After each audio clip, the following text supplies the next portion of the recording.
और गाइस इस वीडियो को लास्ट तक जरूर देखिएगा क्योंकि मैं बताऊंगा कि इस वीडियो को बनाने का मकसद क्या है। Hello guys, this is Mayank Bajoria और वेलकम आज के ब्लॉग में। आज मैं आपको ऐसे 3 फाउंडर्स के नाम बताने वाला हूं जिनको खूब फंडिंग हुई, जो काफी लकी थे, जिनको खूब वीसी से फंडिंग मिली, सपोर्ट मिली, लेकिन उनकी जो इम्पैक्ट थी आपके लाइफ्स में, हमारे लाइफ्स में, जो इंडियन इकोनॉमी में, वो है जीरो।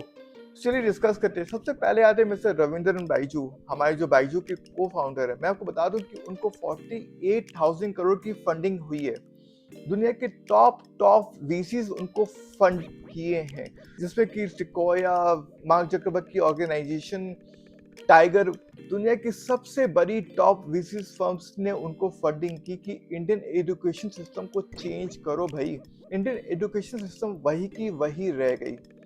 अगर वो 48,000 करोड़ को जो पैसे उनको मिले, वो कौन सी ऐप में इन्वेस्ट किए आई डोंट नो, लेकिन अगर वो स्कूलिंग भी बनाते हैं ना गाइस, तो हर एक स्टेट में आज 150 से 200 250 फ्री के स्कूल हो सकते थे, जिनको अगले 10 साल कोई फंडिंग की रिक्वायरमेंट नहीं होती।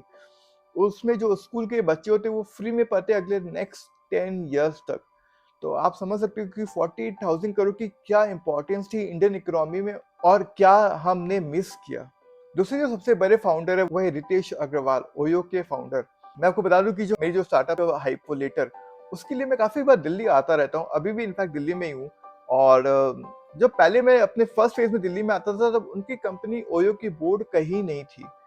जब मैं सेकंड फेज में दिल्ली आना शुरू किया तो उनकी कंपनी की बोर्ड हर होटल के बाहर थी।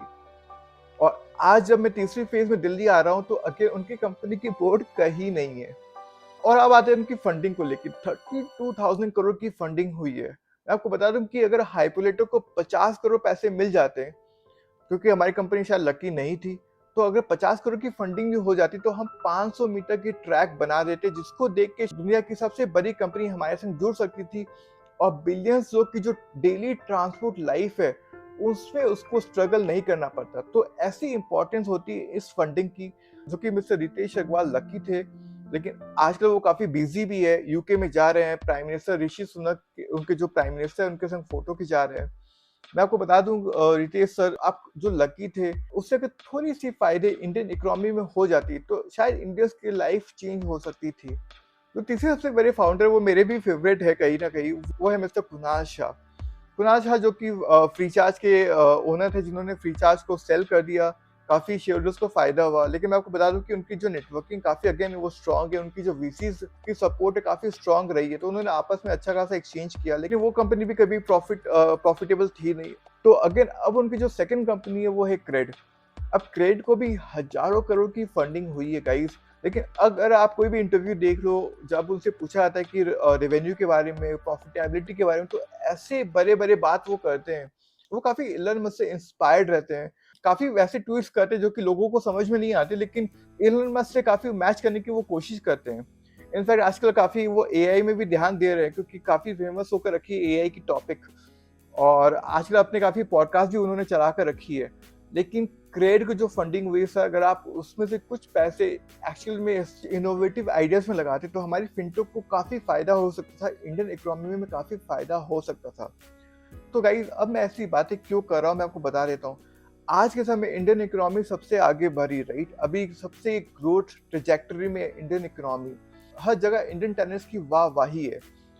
और ऐसे समय में क्यों ग्लोबल वीसीज जैसे कि tiger, sequoia, soft bank India से पीछे हट रहे हैं?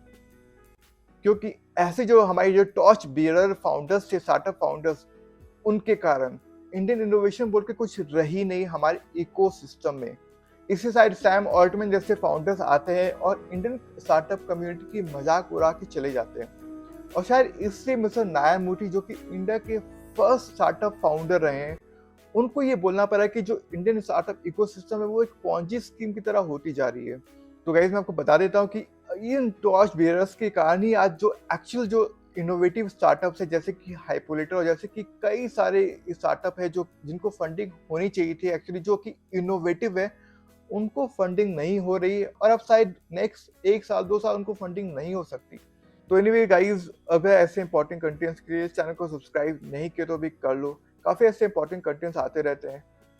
मिलते हैं कल के ब्लॉग में, तब तक के लिए बाय बाय।